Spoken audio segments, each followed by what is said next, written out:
So if you're just joining us, we're embarking on an interesting topic. We're in the middle of a conversation with Jeff Thompson, Beth Gustin, Robin Ennis. Oh yeah, Wellness Wednesday with Beth and Robin. Gonna settle it down. Oh yeah, get your feet planted on the ground. Wellness Wednesday. When I was growing up, it's like, I want to have cute shoes. What are cute shoes? What makes them cute? You know? Yeah, those inner thoughts. And so it's just talking ourselves through those thoughts and being our own cheerleader. I think a good app is Stitch Fix because you can get a personal assistant. And to me, it's like, are you comfortable? Great. That's all that matters. What is the difference between self-esteem and self-confidence? Ooh, that's a good one. I came across Lucy Edwards. She's kind of like Molly Burke. They're YouTubers who do like fashion and they're blind. Yeah. Lucy Edwards lives in the UK and she was talking about Be My Eyes and that she uses, which I did this morning. I was like, oh, I didn't think about that. She takes pictures of herself and asks, Be My Eyes, what does she look like? Or asking it appearance questions, which I've never thought to do. Does she let them know it's her, or does she, what's this person look like? And hope she gets a positive response back? Or what does my face look like it has a lot of pimples? Or is my makeup on right? That's a good use. It is a good use. And I was like, oh, I didn't think about that. She's using the Be My AI feature. Yeah. Yep. Okay, so not an actual volunteer. Okay. And then on Ira, they have Access AI. You can do the same thing. Yes, which one's better? I like Access AI. Oh, why? I haven't tried that one yet. I'm not saying it's better, but it's like someone saying, is Gemini better than ChatGPT? You know? I know. You just said you liked it better. So what do you like better about it? I like it because of the whole enterprise of Ira compared to open to the public volunteers of Be My Eyes. More secure. Ira, when you do the live, they are better. But what I'm talking about, this AI part, why? It's a flip of a coin. But in the Ira one, you can go in and say, I want the responses to be professional or you want them to be general. And then you can have them be less fluffy or more fluffy. You know, like, oh, it's a colorful rainbow, essence of blue powder cakes, you know. That type of answer compared to, it looks like a scientific anomaly about a rainbow. You know. Oh, no, but that makes sense because I was telling that with my Alexa, I was saying something to it and it said, I don't understand sarcasm. And I said I wasn't being sarcastic. And then it said, oh, I'm sorry, I need to learn how to read the room better. Yeah, Alexa doesn't have much personality. Like, oh. But then I heard you can go into settings and you can make it be more softer or more sassier. Mm-hmm. And I was like, huh. So Jeff, when you said that about Ira, I was like, yeah, I didn't know that you could do that actually. I didn't either. Yeah. I don't find Alexa very helpful, except it gave me a good surround sound speaker setup because I have 3 of these darn things around my house. Really? But I don't find it helpful for like informational purposes. Oh, see, I do. I don't. Okay. So I have a friend who has Google and his Google doesn't know anything. It's like, I don't know the answer to that question. So then I'm always like, let me go ask Alexa. And then my Alexa knows. And I'm like, see. Mine's the opposite. My Google has more, I would say, factual evidence type of answers. Oh. And my Alexa is like, well, Alexa's changed just lately because I'm a Prime member, so mine Me too. beefed up a little bit. Me too. Now it wants to talk back to me. I don't think it's any better. Well, it wants to answer questions back again, you know, like, oh, yeah, thank you. And they said, well, I hope that product will help you out in your wood shop. Well, okay, thanks. I'm glad you know I have a wood shop. Oh, yes. Blah, blah. Okay, be quiet. Shut up. Yeah. On Amazon, you can use their stupid Rufus AI thing. Yeah. And I asked it, what do my purchases say about me? Oh. Just because I was curious what it would say. And then something, what hobby should I take up? Well, because I do a lot of business ordering and personal, it's like, you should be a photographer because you bought blah, blah, blah, blah. And I think you'd be really good with doing pet photography because you buy so many pet supplies for your dog. And I'm like, you're creepy. Go away. Yeah. Yeah, it's fun. Anyway, back to your topic. When I went on to read further in that article where Lucy Edwards was talking about how she uses the AI part of Be My Eyes, they did a psychology spin, and they said, but it could also be detrimental, right? Because of course, blind people want to know. We want to know what we look like, or a lot of us do. Yeah, I do. I do. So, but then also too, it could probably cause people to nitpick, right? Just like sighted people nitpicking their appearance. That's a good point. Yeah. So I took a picture of myself this morning and I was like, okay, what do I look like? Is my skin clear? And it said, yes, your skin is pretty much clear. It just has a few blemishes by your chin and whatever. So I was feeling and I was like, yeah, I do have breaking out a little near my chin area. So this is actually a good topic, I think, from an AI perspective, because I think a lot of people, and I have not tried this yet, I will after I'm done today with my work, but I have not taken a picture of myself. I will ask it like if these colors go together. Yeah. And I'll have like a pair of pants and a shirt on the bed or something. Or I'll ask about jewelry.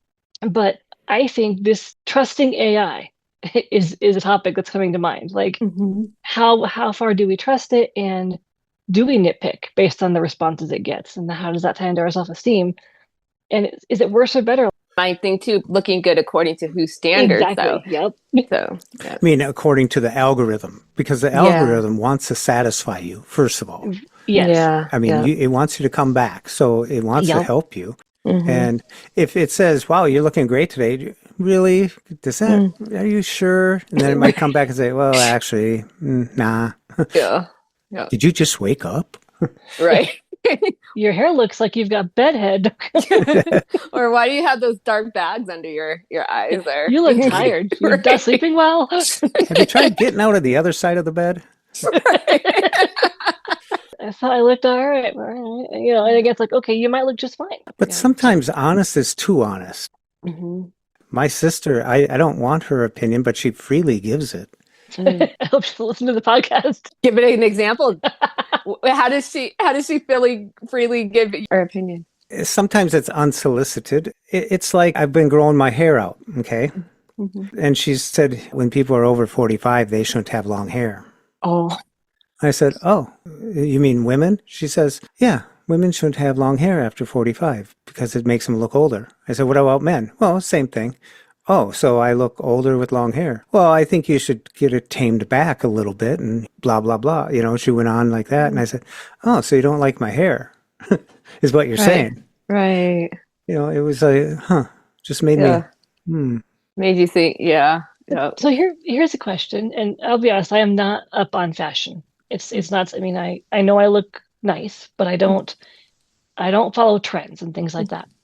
And so how do we know, as totally blind or, you know, high or low vision, if that makes sense, individuals, how do we know what are people wearing these days? Right. What is popular? What is this color out of style now? Is this style of pants not in style anymore? You know, how do we know those things? So like, how do we know that most people over 45 have short hair, or do they? And who cares either way, you know, but it's like, how do we know? Yeah.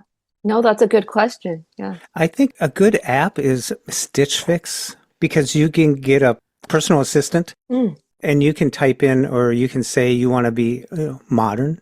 You give them your age and what's modern for this, and they'll start suggesting you stuff. Is it accurate? Oh, I don't know. I mean, I've heard of that app, but I never knew what I have too. Did. Yeah. But you think it would be more accurate than a Target ad? I mean, right. True. Yeah. Because they would think, okay, we want to make this sale. We want to get this person. So they probably have an algorithm set up. Okay, the person is X amount of age. This is their style. I want to be, look more active or something. Yeah. So they might send you that type of stuff, and you can always send it back. And then as it hones into what you like and stuff, it kind of gets an idea, and you don't have to leave the house to go shopping either. But is that what you want to do? Yeah. Yeah. And you got to send back what doesn't work for you, right? Because they send you they send you a free bag that send it back. Oh, okay. And you just pay for what you keep, if I understand it. Okay. Very cool. I like that. That could be very handy. Yeah, I did that during the pandemic for about 8 months. But I wasn't going out enough to stock my whole wardrobe, It was like, okay, I got it. So I kind of faded away from it. And it was interesting. And I really like it because I've just lost some weight and stuff, and I'm fitting back into all the stuff. And so I like it, but I don't have the depletion of clothing right now to justify doing it again right now. Yeah. I've heard it's expensive, but I've never tried it myself. Well, it depends on what you consider. I used to think that doing groceries, with having them dropped off, was expensive, because you got to pay that extra. But when you really think about inconveniencing someone else or going out with someone else and having their interpretation of what's in aisle 3 compared to, what you really want and stuff, once you get used to getting Instacart or another service delivering something to you, it's kind of like, I didn't bother anybody. I paid an extra $3 to have my medication delivered yesterday from Walgreens. And it just arrived, and it's like, I could have just waited till my sister comes through town and say, hey. I use that too. I like Walgreens, the delivery. More independent. I'm Facebook friends with someone and I love her to pieces and like reading her posts. And she made a post a number of years ago now that stuck with me, which was basically, friends, did you know that XYZ existed in the frozen section of the grocery store?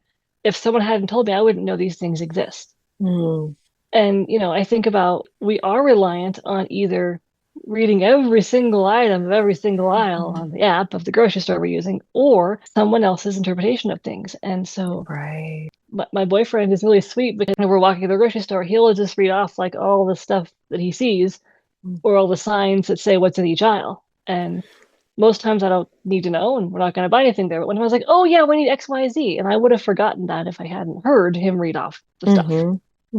And so I appreciate it. And I know that he's not reading everything. I know that there's stuff that I'm not being made aware of, but it's still nice to know that much. It is now. And yet, we're all different.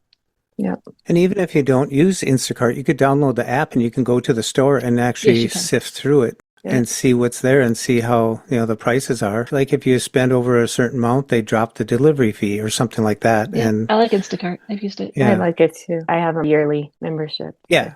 Yeah, so do I.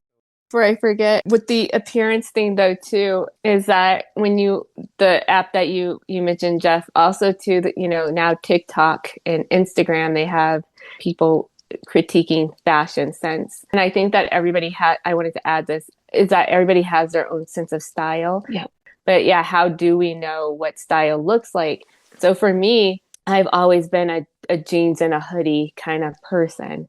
So that's what I still gravitate to, but I also feel different clothes. And my sister is a fashionista, so she glams up all the time. Yeah, that's just, everybody just knows her to be the style queen. So we have complete different fashion sense. Last month, she sent me an Instagram video, and the person was saying, if you wear hoodies a lot, then you need to get rid of them and change it up. It doesn't say a lot about your appearance. And I was like, well, that's not cool, right? Because everybody has their own style. And so I was telling my sister, I said, it's a good video, but it also could cause people to feel bad about themselves if they don't lean into a prescribed fashion sense, that particular fashion sense. I grew up with both my parents being teachers, and you don't wear jeans to work. That's what I grew up being raised with. And so I have my own practice now, and I've gotten in discussions with my friends and the boyfriend around like, you don't wear jeans to work. You can wear whatever you want. It's your own practice. And I was like, I know I could. Right. But it feels weird and it feels wrong. Yeah. And my last job I had at an agency, there was, Friday you wore jeans. And I said, do you have to wear jeans on Friday? Because that feels weird to me. My boss was like, I wear jeans on Friday. And the joke was like, you're going to get made fun if you don't wear jeans on Friday, kind of thing. Right. It's interesting, like kind of what we're raised with. And, my mom has always been the one to kind of try to keep up with what is in fashion so that I can be somewhat aware of what's going on. Yeah. And I really appreciate her for that. Yeah. Yeah. Same with my fashion sister and my niece and my brother-in-law. My brother-in-law one day told me that my feet were looking kind of rough. So I was like, okay, I guess I need to get a pedicure. I like if a hoodie or a sweatshirt has a V. Like some of them have the tie string that comes down a little bit, so it's open. I don't like the confinement of a closed hoodie right around the neck and or a sweatshirt around the neck. Never have. Always. I think because of that, and because when I do wear my hair a little bit longer, I haven't done it for 10 years, but now I am. I have been, thank you, ma'am, something like that, because they glance at you. No, people aren't taking a full attention of you. Mm-hmm. And it's like my friend or someone or my sister or whoever's with me, did you hear them? I said, yeah, it's a lifelong thing. It doesn't bother me anymore. Yeah. Yeah. Because I just realized people aren't taking you in. They're just one glance, and then they're exchanging the money, giving you a receipt, and out the door you go, And it's just funny. And I always wondered about that. Do I look like a woman? So I had a potential client text me and say, "Thank you, sir." I'm like, and I think that they had to have seen my picture because I think of the platform they found me off of. And I was like, do I look like a man? Do I look masculine? I've never been called a sir before. So I get what you're talking about, Jeff. Do you wear a cape and work under Batman? I mean, yeah. Do you have a butler named Albert? Right. Exactly. But no, I think this is an interesting topic, and I'll be curious what kind of feedback our listeners give us, because I know it didn't quite begin the way you talked about, Robin, as far as the original topic. But I think it's a good topic around self-image and how do we see ourselves? How do others see ourselves? Do we care about how people see ourselves? I used to be really envious of people that got told they had cute shoes. I never got to own cute shoes because of the way my feet are. They're like skis, and so it's hard to find shoes in my size, and so I typically get stuck with black or brown. Yeah. And now I'm older, I just prefer to wear black shoes because it matches just about everything. Yeah. And it works better. But, when I was growing up, it's like, I want to have cute shoes. What are cute shoes? What makes them cute? And so I think things like that, oh, cool shirt. Oh, what are you wearing? I like to know what makes people comment on something. Like, why is it cute? Why do you like that person's dress? Whatever it is. Yeah. Because we don't know what they're wearing. Well, I think the question when we started out, we were going one direction, but we wanted to kind of not exclude, but take into consideration you got an algorithm, but then you have people who have preconceived notions. I guess that's something like that. I don't know if that's the right word, but you can almost guess what they're going to say. And then you have someone who, like Miss Terrific, who's a fashionista, can kind of go with the times, and they got their finger on that pulse. I got my 501 blue jeans from Levi's, and they've been around since I don't know when, but the button-up fly, that style, and I still have them. But you buy them new, but I guess it's an old style. Yeah. So I don't know. And to me, it's like, are you comfortable? Great. Yeah. That's all that matters. Do you feel good in what you're wearing? Right. Because that's really the bottom line, in my opinion. You need to make sure that whatever you're wearing, you feel like you look good in. And sure, is it nice to get compliments on our clothing? Yeah, it is. But do we have to get them? Absolutely not. If you like wearing jeans and a hoodie, or I like wearing jeans and sweaters, in my case, it's like I'm comfy. Yeah. If I want to wear nicer pants and a nicer shirt to work, I'm comfortable in that. So that's what I'll do. So I think we each have to kind of figure out our own style and rock it like we own it, because we look good. And if we feel like they look good, then we feel good. I was thinking about this too, ever since yesterday when I heard one of my clients mention this, is that she has a certain style, that she likes. But then as we were talking, she said, but if I had eyesight, I probably wouldn't wear the things that I wear now. And I was like, what would cause you to say that? And she goes, because I don't know if it would be cute. I don't know. It works for me not having eyesight because I can't see myself. But if I could see, I probably wouldn't choose the clothes that I choose. And we had a dialogue because I said, well, I feel like my style still translates from when I had eyesight to now without having eyesight. I still have that same go-to, and I still feel what my clothes look like in that way. So that made me think about if that's more of a depressive thing or self-esteem thing versus style, if that makes sense. It does. Yeah, how you feel when you're wearing it. I'm going through a wardrobe of clothes right now that some feels baggy, some feels tight, and some feels just right. And it's changing right now. And spring's coming, of course, so you're kind of rotating out of the heavier clothing. I think one of the things is if you put something on and you feel it's snug, or if you lift your arms up and you can see your belly, it's too small. It's too tight. That's first sensation when I put something on, that I go with that gut feeling, and then I go to something else if that's the feeling I get. So how I feel about myself is more important, I think, because that carries my confidence. I mean, you were talking about self-esteem and self-confidence. Well, it's right there. My self-esteem would be beyond even thinking about my clothing right there, because I know. And my confidence, my self-confidence was my decision to put on what I put on. Yeah. I think that's the difference. Yeah. That's a good point. I think our self-esteem is, so I've worked with clients who will say, I don't dress like everybody else. And I've been, told I don't look like I look different than what people expected. And I was like, well, I don't know what they expected, but do you feel good in what you wear? And they're like, well, I did, but then when I hear that so many times, I start to question, and that's self-esteem, I think, and versus self-confidence. It's like, if I want to wear, and I don't dress like this, just for the record, but if I want to wear skin tight clothing that shows everything, and I wear that with confidence, well, I guess that's confidence, because you think you look good in that. And people that do that, go for it. That's not my style. But with Jeff, if I'm trying on clothes and something's really tight, I can definitely take a self-esteem nosedive if I want to go there. Like, oh, you've gained weight, and this shirt used to fit. And then my reasonable voice comes and says, Beth, you've had that shirt for 20 years. It's not going to fit anymore. It's okay. Your body has changed. Right. So I think it can definitely be one aspect that can very much shape our self-esteem. Right. I put those on the left side of the closet, and on the right side is the stuff that just gets rotated in from the laundry. I do that too. Yeah. And so I'm hopeful that some stuff on the left is going to be worn soon, So I'm going through this phase. Good motivation. Yeah. Yeah. But I tell you, 2 months ago, I got rid of probably 30 shirts and pants. Wow. Yeah.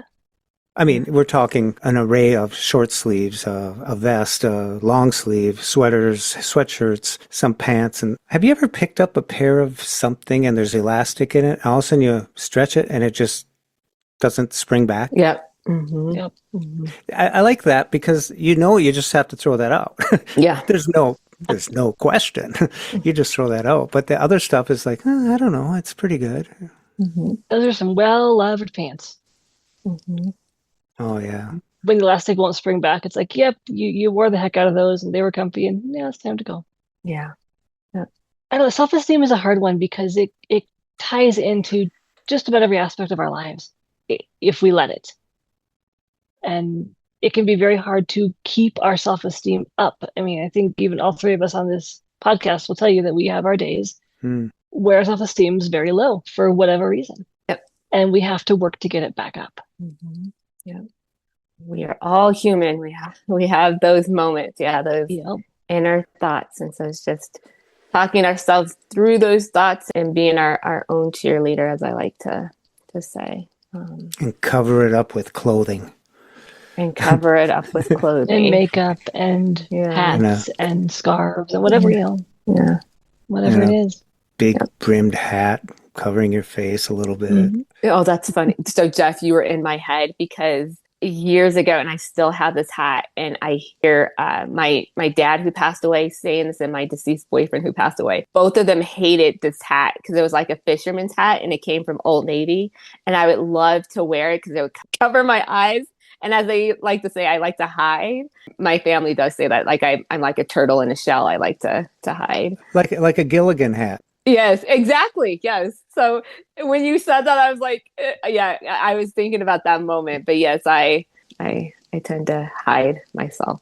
But I think if you feel comfortable with a friend that is, I guess unbiased, they have nothing to benefit, but they just want to help you out sometimes, and you go shopping with them, or you look through Stitch Fix or an app or other things and ask that question. I hope you have someone like that or could find someone like that just spend a day sometime where you just go out for lunch or something like that, but stop in at a store and kind of see what's going on, see what the person thinks about it, and just take it in, just take in what the fashions are, or go sit in a park or something like that, a busy area, and just sit there and have the person describe what is fashion, or, they might be laughing going, okay, not this.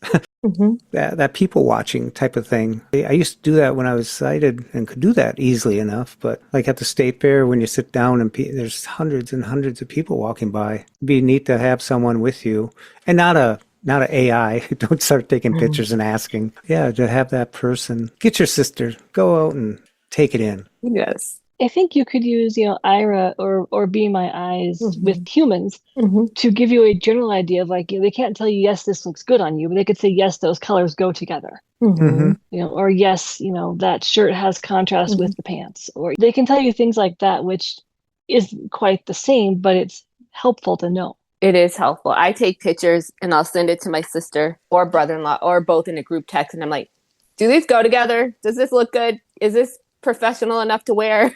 Yep. So yeah, I do get that feedback. And I want them to be honest. Brutal honesty can definitely hurt. Yeah. And I want to know. And so it's a fine line, because I do want to know, but there are days I'm like, oh, I wish you could have phrased that differently. But at least now I know. Right. Right. Yeah. Whoever it is, given the feedback. Yeah, I know a lot of people that'll do a video call and they'll just ask them like, hey, hi, does this look all right? Something like that, And but if you can find that person that'll do that, that's great. Yeah. I've got a friend who's a Be My Eyes volunteer. Oh. And she's like, twice now, I've gotten to help people get ready to go on dates. And it's been one of the most fun calls I've had the opportunity to help with, because it was a lot of fun. Yeah. So, I think keeping in mind that the person on the other end, if you don't have a person that and you are using Be My Eyes or Ira, they enjoy that kind of stuff too. Yeah. 5 minutes free with Ira too. Yeah. And I hear Ira is coming to the Meta glasses now. Thought they already were. Well, with they've been testing. What's that workaround? Be My Eyes is, and I believe Ira is in the process. That's all I know. I haven't seen them and never tried it. Don't know anything more than that. Kind of cool. That is cool. If it opens up to other companies, other apps. Yeah. We won't need friends anymore. I know, right? That is well, cool. you guys might not, but I know. Yeah. You don't want to rely on AI to be your friend, Beth? I do not. Right. No. Yeah. No. Well, so coming full circle, we want to hear from all of you. What are what are your go-tos? Who helps you, or is it yourself? How do you rely on your fashion sense? How do you build up or maintain your self-esteem? All of the things that we've been talking about, we really want to hear from you. Yes, please send us in your questions, your thoughts, your complaints, whatever you got. We want to hear from you, and I hope you find our content helpful. And until next time, stay grounded and take care. Until next time, take care. Thanks for listening. And until next time, bye-bye. Oh yeah, Wellness Wednesday with Beth and Robin. Gonna settle it down. Oh yeah, get your feet planted on the ground. For more podcasts with the blindness perspective, check us out on the web at www.blindabilities.com. And be sure to subscribe to the podcast wherever you listen to podcasts.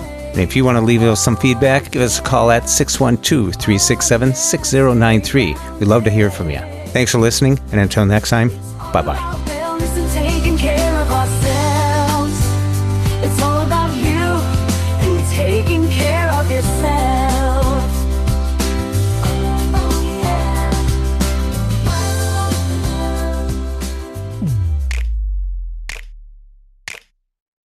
When we share what we see through each other's eyes, we can then begin to bridge the gap between the limited expectations and the realities of blind abilities. and the realities of blind abilities.